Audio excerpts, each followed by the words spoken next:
Okay, so hello everyone. Just checking my mic.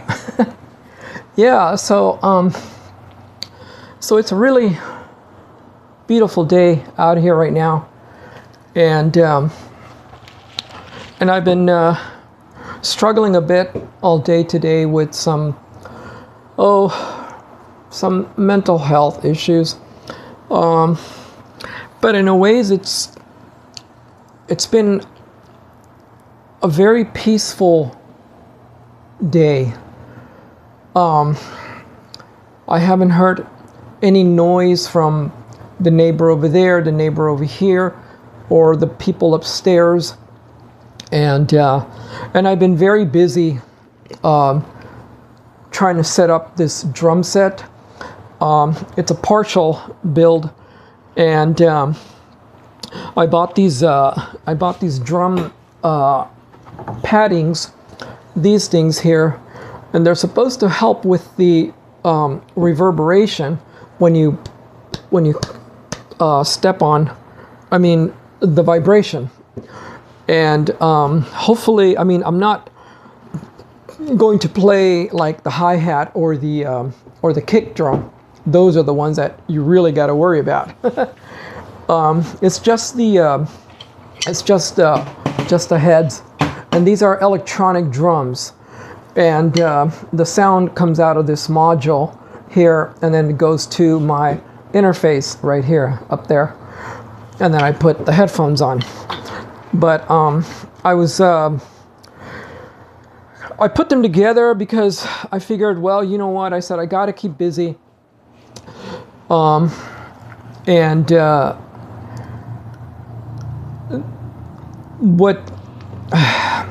what I was going through today was remembering some relatives in Los Angeles. And in case you don't know about me, my family practically orphaned me when I got involved with a certain, I consider, a long-distance cousin during my detransition. And nobody wants to talk to me. So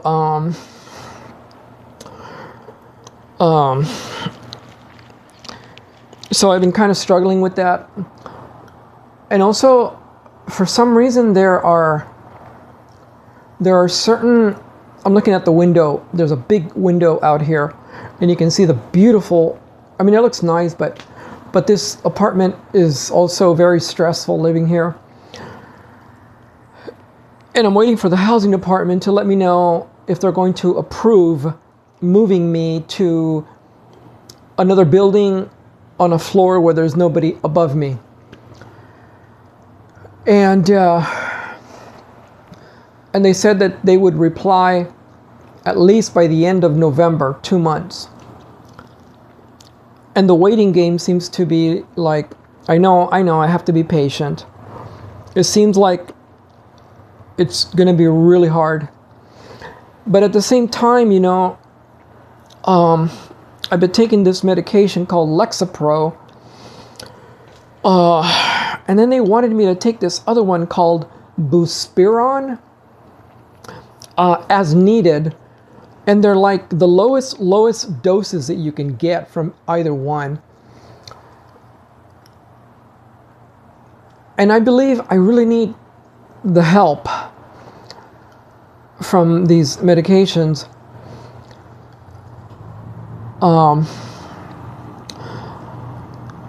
So I'm stalling because I'm trying to figure out what to say.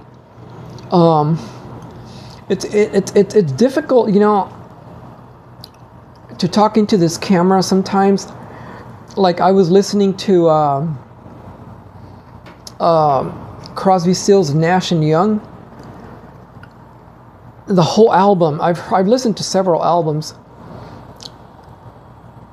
as I was setting up this gear, looking for cables and and then your mind starts to wander. It began to remember, like even right now, just right now, this second as I'm speaking. Well, it went away, but there's like this weird emotion of sort of joy, but at the same time, I can't. At the same time, they're like depressing also. They're like joyous, but they're depressing. And they're like these frequencies of, I don't know, I guess they're frequencies. I don't know what they're called, but there are these, I guess it's an energy, because I guess everything's an energy, I'm not sure. But this sort of feeling of peacefulness, but at the same time, there's depression, sadness, not depression, more sadness, because the feelings of happiness are about the happy feeling, I guess because of the environment. It's very peaceful right now. That's one thing. But the other one, like I said, it could be the spectrum of light coming in, a certain spectrums. But right now, it's just been thoughts of my family. But then they turn into sadness because there's nobody there to talk to. There's nobody there to reach out to. Nobody wants to really talk to me, you know. And it's very sad for me because, I mean, I didn't kill anyone. I didn't, rob anyone.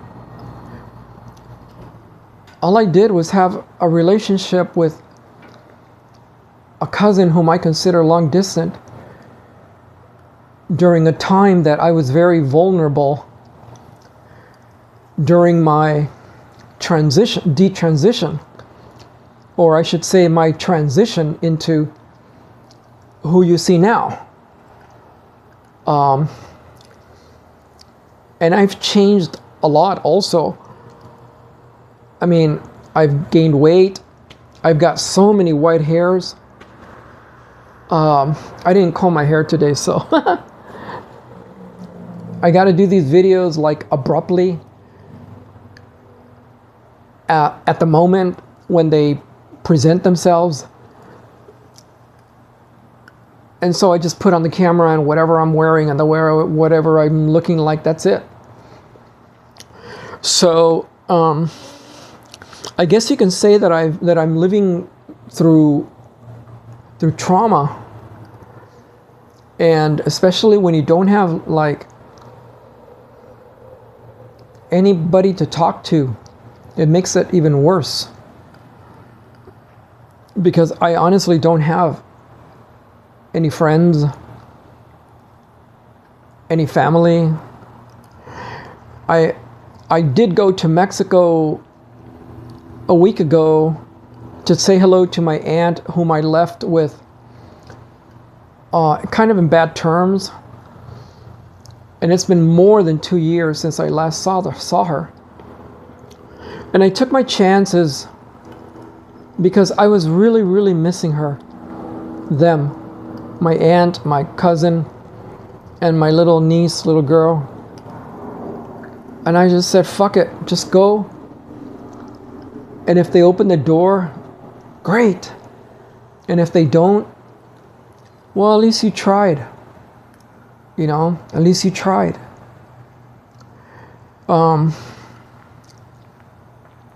I've said in the past that I was once loved just like you. I mean a lot. I was loved a lot. by my family, all of them, at one time. And I guess I fucked up. I guess I fucked up really bad. And many times I ask God, how long will I suffer? How long will I suffer? It's like, haven't I suffered enough, God? I've repented enough already.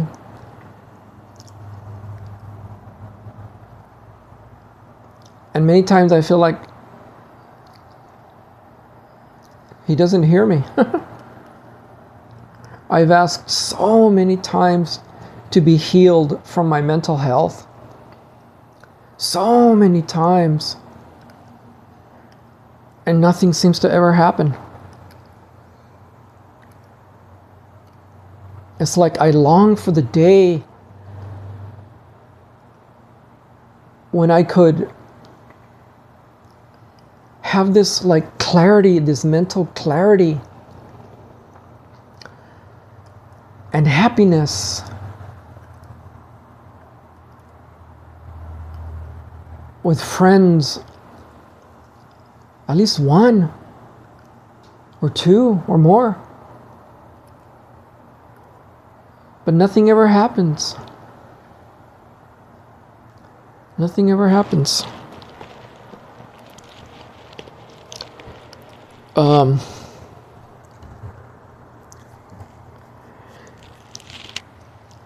And I do these videos to try to, I don't know, I guess get people involved, see if I can get somebody to have a conversation. I've sat down and talked to ChatGPT, and that thing, man, is pretty powerful. I mean, it responds back to you with tremendous intelligence, wise words that it responds with. And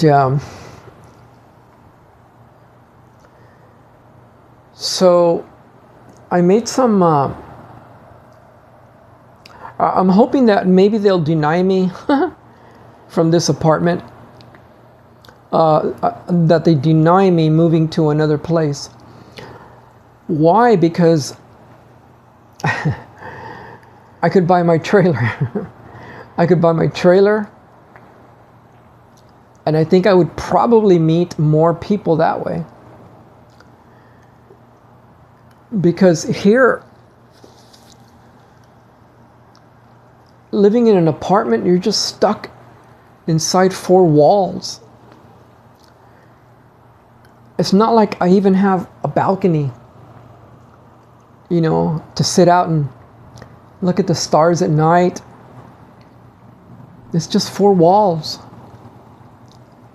And don't get me wrong, many times I've been very grateful because I don't want to be in the van all the time. But it's hard to live here. It's stressful. There's a lot of tension with the neighbors, with the management, with the parking. I mean, what do they call them? Dregs? The dregs of the city seem to live here. Because this program, they brought in like the worst of homeless people, and they put them in a room, and there you go. They don't check for drug addiction. They don't check for nothing. They say they check for criminal, but to what extent, I don't know. The cops are here constantly. Just a couple of days ago, a couple of nights ago, like 2 nights ago, I mean, there was like 10 fucking cop cars out here. It was like an army. And then I heard, bah, bah, bah. Like, what the fuck is that? Well, they were trying to open the door to some dude's unit, like 4 units down, who had himself trapped, locked in, abusing, beating up his girlfriend. And they couldn't know, and I heard her scream, please help me, please help me. And the cops couldn't figure out how to open the door.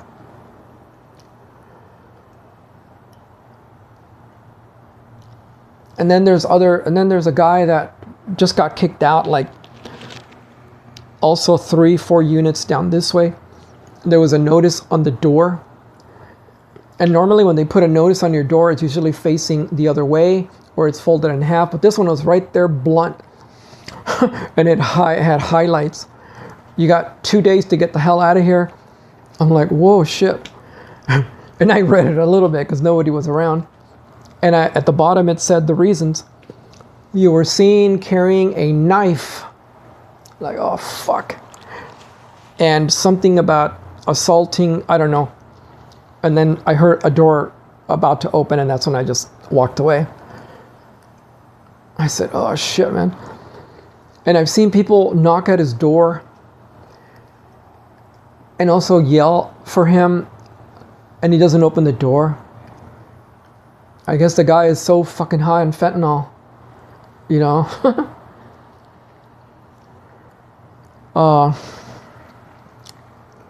But it is very stressful living here. And I guess, yeah, maybe I'm hoping that they will deny me so I can buy my trailer and get out of here. But I'm also hoping that if they do approve me, that they move me to a new unit quickly. Quickly, or if it's going to be a number of months, great. Just when I'm recording. Fucking alarm. Oh, so, but if it's going to take longer, if they approve it, I hope that the medication really helps me a lot. With my anxiety, my,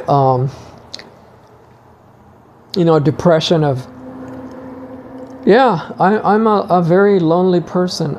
I'm a lonely person, extremely lonely. I mean, I'm not, there's periods where, I'll take that back. I'm not like super lonely, but there are times when, yeah, it gets like today. But most of the time I'm trying to keep busy, and this is why I decided to set up, my drum set and buy these paddings, and I might even buy it's like this humongous rubber mat. It's like $60 though at Home Depot, and it's very dense.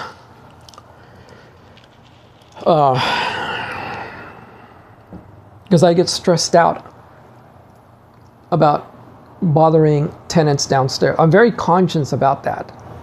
Unlike all of these fuckers to my left and to my right and upstairs. It's like they don't give a fuck.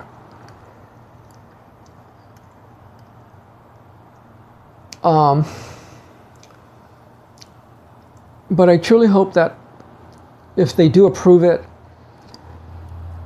that the next unit will be much more productive. And also I was thinking that maybe I should go down to Baja more often.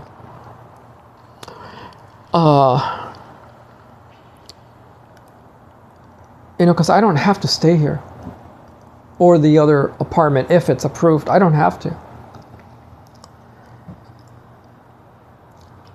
And right now, at this point in my life, I could care less about my my FICO, well, no, I do care about my FICO score, about rentals, evictions and all that crap. I could care less now. At one point I did, but since this is part of the housing department, they can also kick you out at any time, because I've already gotten a written notice once, and after the third one, there's no pardons. You're out. I got written up about a month ago because of the jackass upstairs. And after so many times of trying to deal with them through the management, putting notes on their door, and I don't mean nasty ones, you know, I'm just polite. They still don't cooperate. So one day I just got so pissed off, man, and I went upstairs. And the guy just slammed on the door in my face. He was high. Some guy and a girl. I think she was tweaking, because I could hear her ramble like a machine gun, man, like, whoa. And then he was all, he was a young kid too, man. And I said, what is it going to take, man, you know, for you to stop making noise on the floor, I said. And he just slammed the door. Ooh, man. I got so pissed off that I kicked the door. And I yelled, stop fucking making so much noise on the floor. And then I kicked it again, and I walked away. Well, they wrote me up for that. They said it was aggressive, whatever, nuisance behavior. And they said, if you get 3, you're out immediately. So in a ways, they don't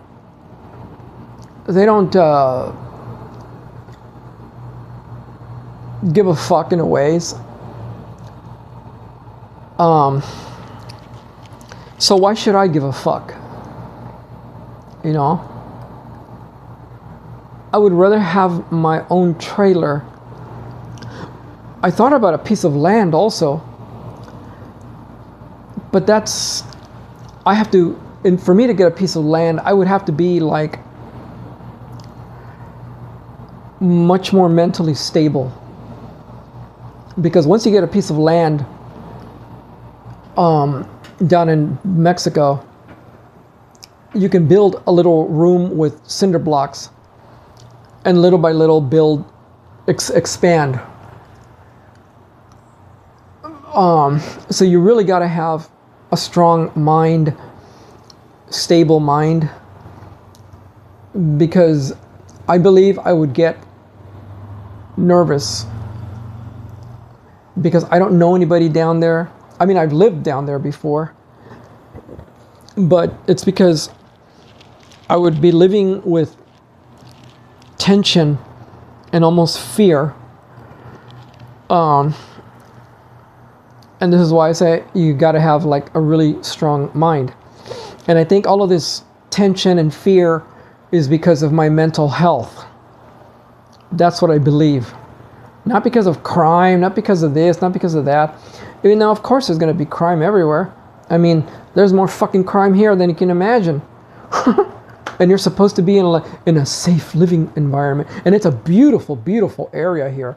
I mean, it's really nice. You got the Hyatt Hotel here. You've got, really nice 4-star hotels.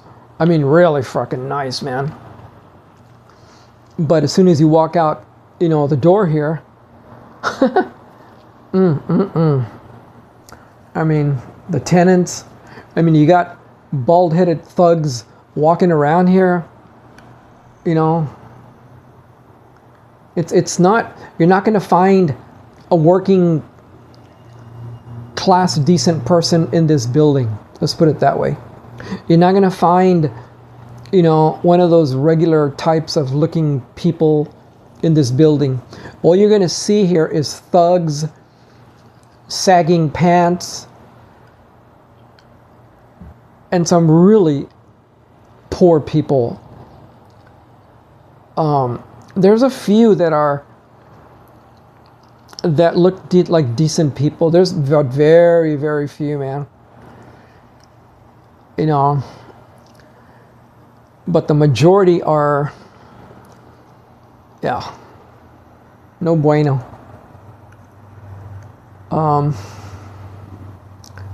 And hardly anybody has a car here. And it's an enormous parking lot. And the reason that there's almost zero cars from tenants is because everyone is poor. And I understand we all need a shelter, of course.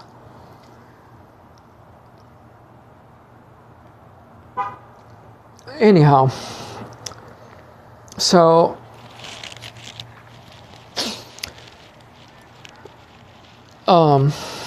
well, anyways, I'll let you go. Thank you for watching. Bye. Thanks.